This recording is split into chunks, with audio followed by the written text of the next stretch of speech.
ranking the Twins' top 10 prospects with estimated times of arrival as we get prepped for 2023 on today's episode of Locked On Twins. You are Locked On Twins, your daily Minnesota Twins podcast, part of the Locked On Podcast Network, your team every day.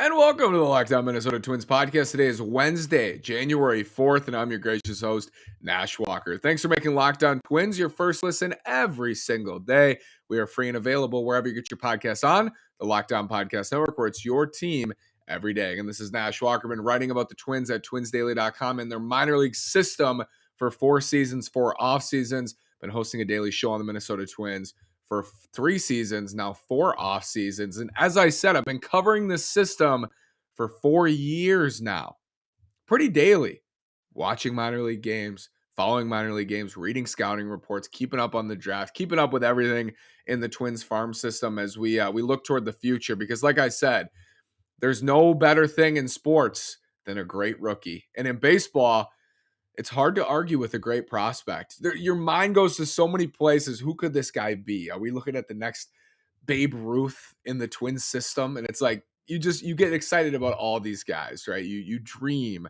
on everybody. Here's my top 10 today. I have my top 10 Twins prospects as we're into 2023. My list is probably different than yours.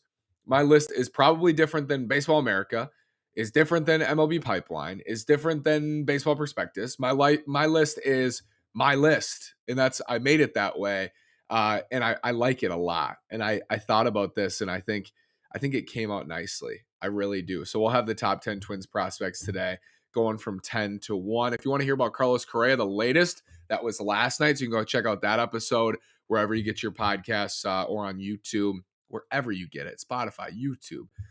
There's so many places you can go find Locked On Twins. Let's get started with my top 10 Twins prospects as we enter 2023. Let's go. My number 10 prospect is a friend of the show. Matt Cantorino is number 10 on my list. If Matt was healthy in 2022, I think he would have debuted for the Twins. And here's why. In 3 seasons in the minors for the Twins, Matt Cantorino's thrown 85 innings and has a 1.48 ERA. 1.48 ERA with 130 strikeouts in 85 innings. So dominant in the minor leagues. Matt Cantorino out of Rice. We had a long episode with him probably a year ago in February, so maybe 10 months ago. We had a long episode with him, and he's great, and he's a great young pitcher. Unfortunately, elbow blew out, Tommy John surgery, wiped away his 2022 season pretty much for the most part. He threw 37 innings in 2022 and was great. 1.95 ERA with a 1.83 ERA in Wichita in 34 and a third with 50 strikeouts. That's at Double-A. We're not talking about some rookie ball pitcher striking out 13 per 9 in rookie ball. Matt Cantorino struck out 13 per 9 with a 1.83 ERA at Double-A against some of the best prospects in the world. His stuff is electric. I think when he comes back, he's likely looking at a bullpen role, but the reason he's a top 10 prospect for me, even knowing that or thinking that, I don't know that, is because his stuff is electric. I think he's going to play up as a high leverage, late inning reliever for the Twins, maybe as soon as the end of 2023, hopefully, or the beginning of 2024. I love Matt Cantorino for the Twins. Electric arms.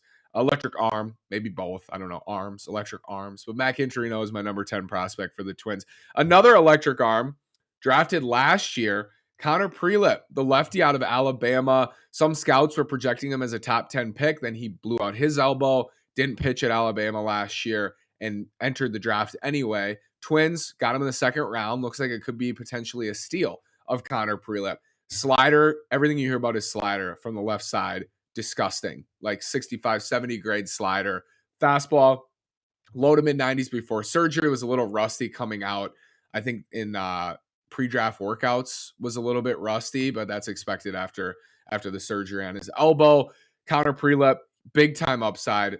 One of the only lefties left in this system for the Twins. So he's number 9. We'll be really excited to see him. He's a little bit higher in some other lists, but I want to see him pitch in the minors before I move him up, but certainly the potential is there for Connor Prelip. Number 8, Austin Martin, and maybe he's higher for me or lower, I would say, than others. Like I think plenty of publications and people have him outside of their Twins top 10 or even outside of their Twins top 15. I still think Austin Martin's going to provide enough value to be a solid major leaguer. I think he's going to bounce around and play a bunch of different positions. I think he's going to be plus in the outfield, in left field, maybe average in center, can play third. He's going to be below average at short. We'll play some second. I think he's going to play everywhere when he reaches the majors. There's value in that. And then his on-base ability, I think, should transfer a decent amount to the major leagues. Who do I ultimately think he's going to be?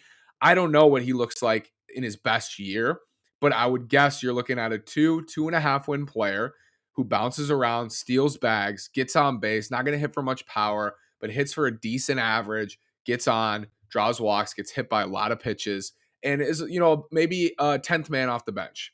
In his best case scenario, he's a starter, but I think you're looking at a 10th man off the bench. And for some people, that's maybe a little too hopeful on Austin Martin based on the season he just had at AA, but he destroyed the Arizona Fall League. He was a top 5 pick for the Blue Jays. I don't think he's that guy we thought their Twins were getting at the deadline when they traded Jose Barrios. Oh, they're gonna add power and he's gonna become a top 10 prospect in baseball. I think that ship has sailed, but he's still young.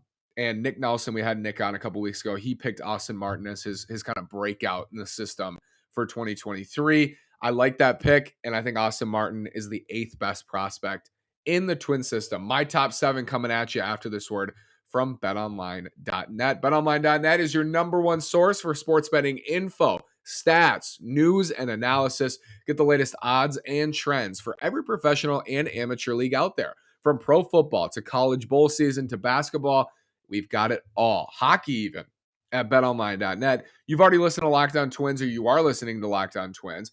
If you're going to go listen to Locked On MLB Prospects, check that out. Go listen to Locked On MLB with Sully. But if you've listened to all those podcasts already, you can find more at BetOnline. They're always the fastest and the easiest way to get your betting info, stats, news, and analysis. You can head to the website today or use your mobile device to learn more. BetOnline is where the game starts. Again, if you love podcasts, stats, news, info, analysis, anything you're looking for on a very easy to use platform, sleek, good design, great website, betonline.net. It is truly where the game starts. Head on over to betonline.net on your mobile device or desktop today. Thanks again for making Locked On Twins your first listen every day. Locked On MLB Prospects host Lindsey Crosby is a prospect encyclopedia, and he's going deep on the MLB stars of tomorrow. It's free and available wherever you get your podcast. I'm talking Twins prospects today. Lindsey talks about everybody, including the Twins. Number 7 on my list is David Festa out of Seton Hall, the 399th pick in the 2021 draft. That draft, we're going to look back and we're going to remember the 2021 draft because the Twins took Chase Petty, Christian Encarnacion-Strand, Cade Povich, David Festa, a lot of guys coming out of that draft. Festa in the 13th round, but he was a breakout in the minors in his second season for the Twins. Cedar Rapids, 2.71 ERA. Fort Myers, 1.50 ERA. Overall in over 100 innings, 2.43 ERA, 108 strikeouts, 34 walks for the right-handed Festa. I love these stories, like 399th pick. That's pretty absurd. And he gained a bunch of velocity. He's slight in frame, but put on a bunch of velocity with his fastball. He's now mid-90s with it. Good changeup, potentially 3 good pitches, and he's got a lot of growing to do. Like, there's a lot of growing in front of him. He's 22 years old, and he was born in March of 2000, a month before me. He's 22. A lot of room to grow. I got a lot of room to grow. So does David Festa, and I think he will. He is 7th in my top 10 Twins prospect list. I really like David Festa. I have a couple more starting pitching prospects ahead of him. So he would be my 3rd best pitching prospect in the system. Connor Prelip would then be 4th by definition of my top 10. My number 6 Twins prospect is, I think, the biggest breakout of 2022 and one of the biggest breakouts of 2021. That would be Mr. Eddie Julien. Julien played all his games in Wichita, 113 of them, hit 300 on the dot with a 441 on base percentage. He slugged 490. That's an OPS at 931, 17 home runs, 67 runs driven, and 19 doubles in 508 plate appearances. Left-handed hitter, doesn't really hit left-handed pitching. Probably looking at a somewhat of a platoon bat in the majors, but I think this dude is going to hit righties hard in the major leagues. And there's nothing wrong with that. If you have to shield him a little bit against lefties, that's okay. But against right-handed pitching in 2022, this is at AA. He hit 332 with an OPS at 1,031.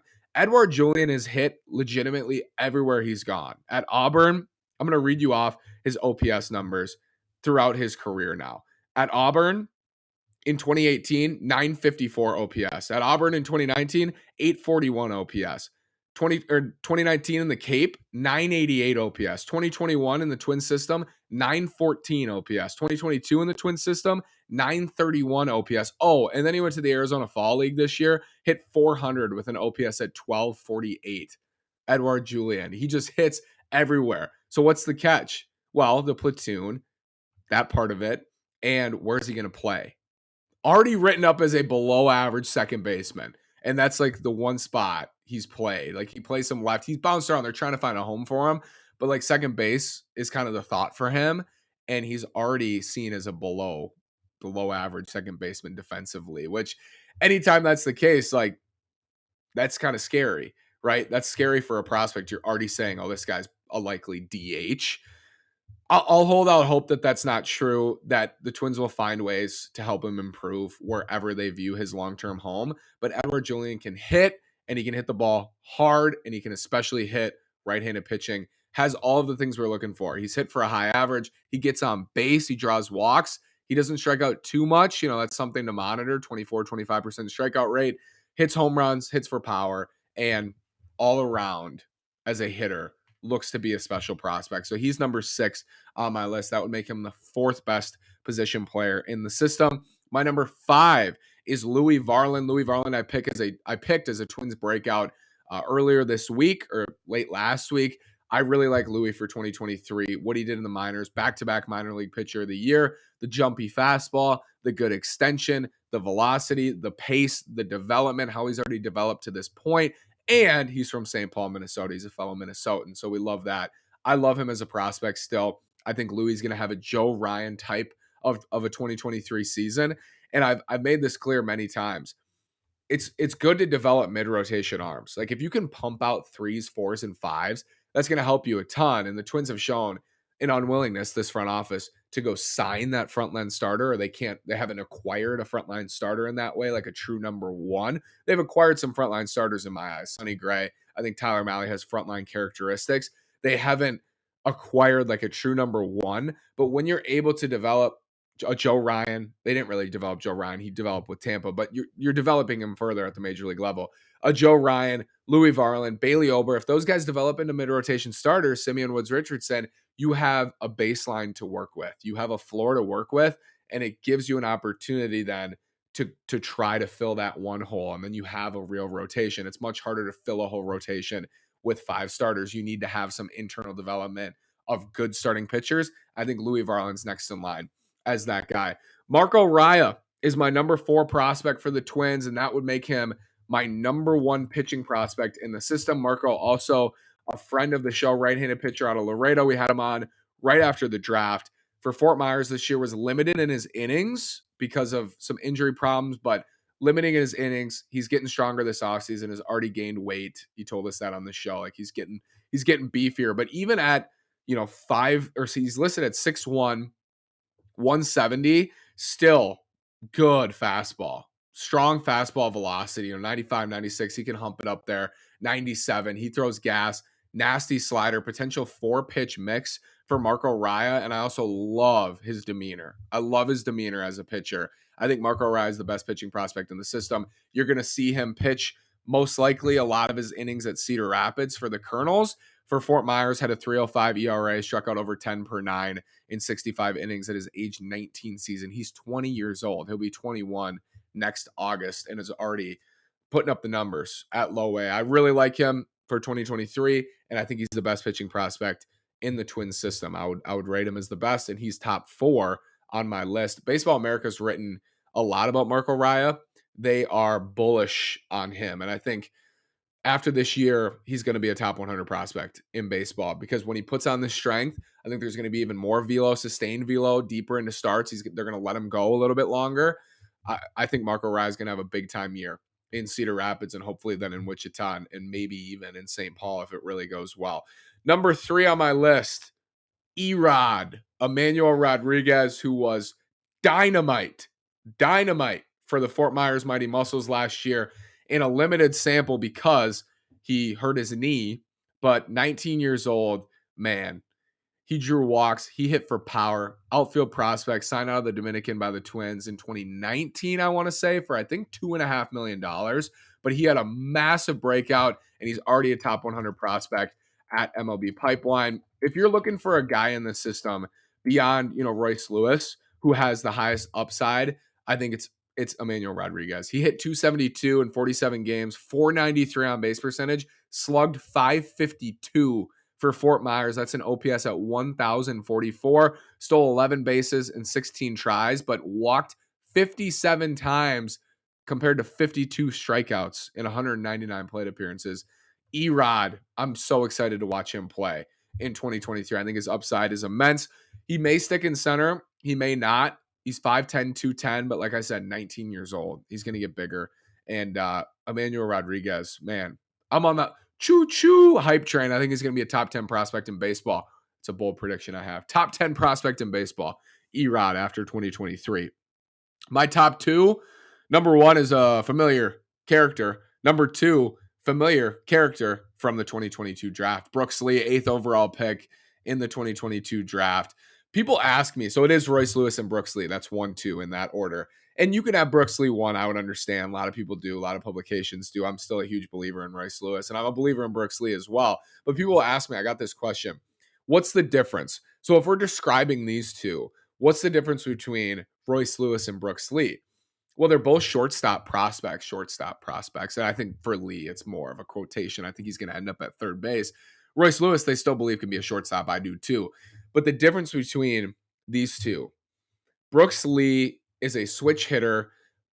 I wouldn't say like bigger and stronger, but maybe less side to side agility than Royce Lewis, who's more of your prototypical shortstop, I think, than Brooks Lee. Brooks Lee's he's I think bigger in a sense that he's going to move over to third.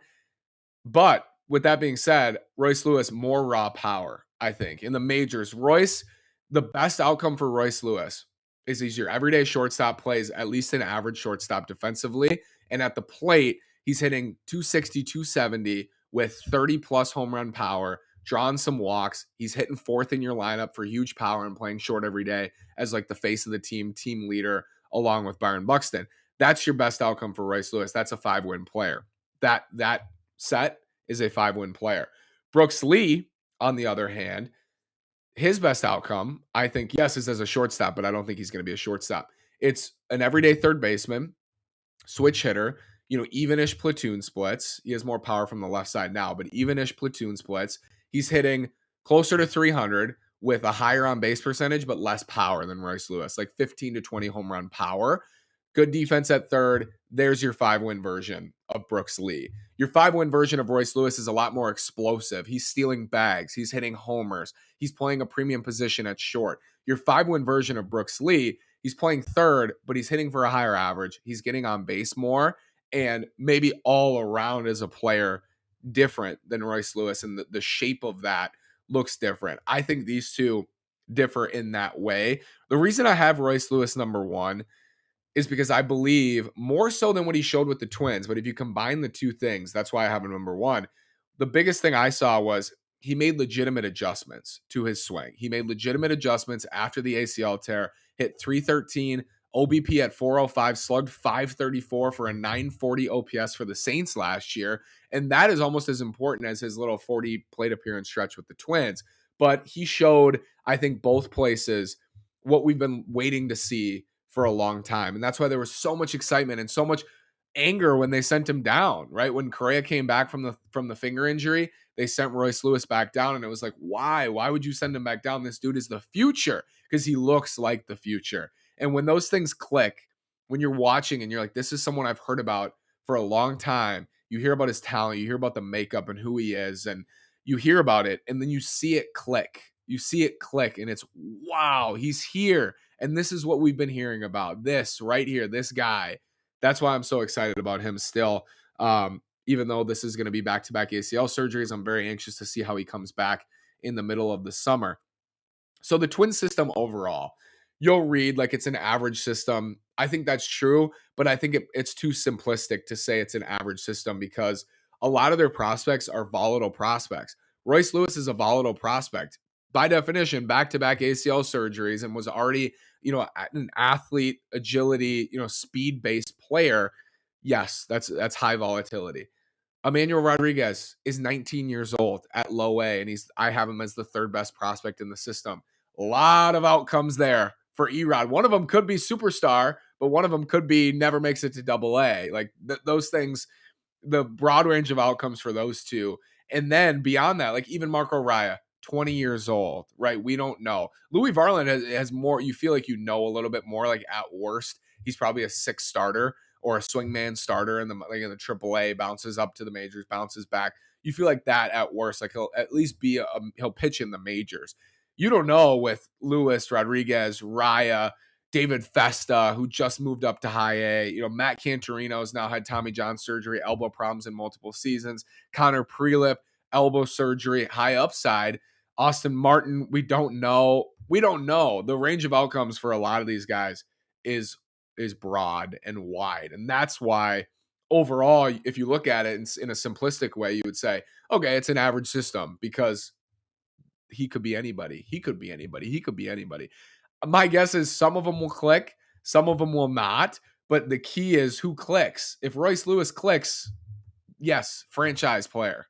If Royce Lewis clicks. If Emmanuel Rodriguez clicks, top 10 prospect, I think, in baseball, right? I think if Louie Varland clicks, he's a mid-rotation starter. That's the difference. It's ceiling and floor. Ceiling and floor. I would say the twin system has high upside. And usually it's a deeper system. I still think it's a deep system because they're able to develop guys and add power mostly. And in 2021, you saw them add value. Christian Encarnacion-Strand, Cade, Povich, they added that value, and then they were able to trade those guys.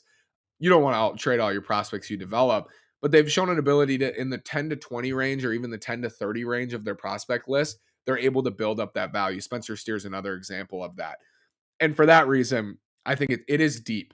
I also think the top 10 could go in a million different directions. We're going to find out a lot about them in 2023, 2024, 2025. I think it's a strong system in this way. You do have those higher volatility guys, but they're mixed in with higher floors. Brooks Lee, I view as having a higher floor, I think. I view Louie Varland, like I said, as having a higher floor. I think Edouard Julien, worst case scenario, who's a platoon left-handed hitter, starts against righties, DH/second baseman. That's not great roster utility at all. I'm not saying that's a good outcome for him. I think he's going to hit in the majors. I think Austin Martin will find his way to the majors, although we're not quite sure what that's going to look like or when that's going to be. We'll have ETAs. I know I said we'll have ETAs. I'll just go down my top 10. Royce Lewis ETAs is this year. Brooks Lee, I think second half of this year, don't be surprised if he's up. Emmanuel Rodriguez, late 2024, early 2025. Marco Raya, kind of same timetable as Rodriguez. He's a year older, but look at it the same way. Louie Varland's going to pitch a lot for the Twins this year. Edouard Julien is going to play for the Twins this year. I'm certain of that. I think he's going to start in St. Paul, and he'll make his way up to the Twins when they need him, or he's crushing. David Festa, mid-2024 would be great. Like throw a lot of innings for Cedar Rapids, then in Wichita in 2023, make his way to St. Paul in 2024, and then be an arm ready in 2024. Austin Martin, maybe this year, maybe 2023, if he has a strong half in St. Paul or Wichita or wherever they start him out. Connor Prelip, got to just see him first. I think that one could be anytime, late 2024, early 2025. And then Matt Cantorino comes back from Tommy John, I would say early to mid 2024 for Matt Cantorino. So those are my ETAs. That's my top 10. Let me know what you think in the comments. If you want to give me your top 10, feel free to do so in the comments on YouTube, or you can send me a tweet or send me a DM at NashWalker9, at Locked On Twins, whatever you feel comfortable doing. If not, I'm glad you watched. Thank you so much for making Locked On Twins your first listen every day. Locked On MLB Prospects. Make them your second listen. It's host Lindsey Crosby. He's a prospect encyclopedia. He's going deep on the MLB stars of tomorrow. It's free and available wherever you get your podcast. Thanks so much. Tomorrow, Matt Braun's coming on to talk Twins. Little update on the offseason, his view of how things have gone. All of that coming up on Thursday. Thanks so much. Have a great day. And as always, go Twins.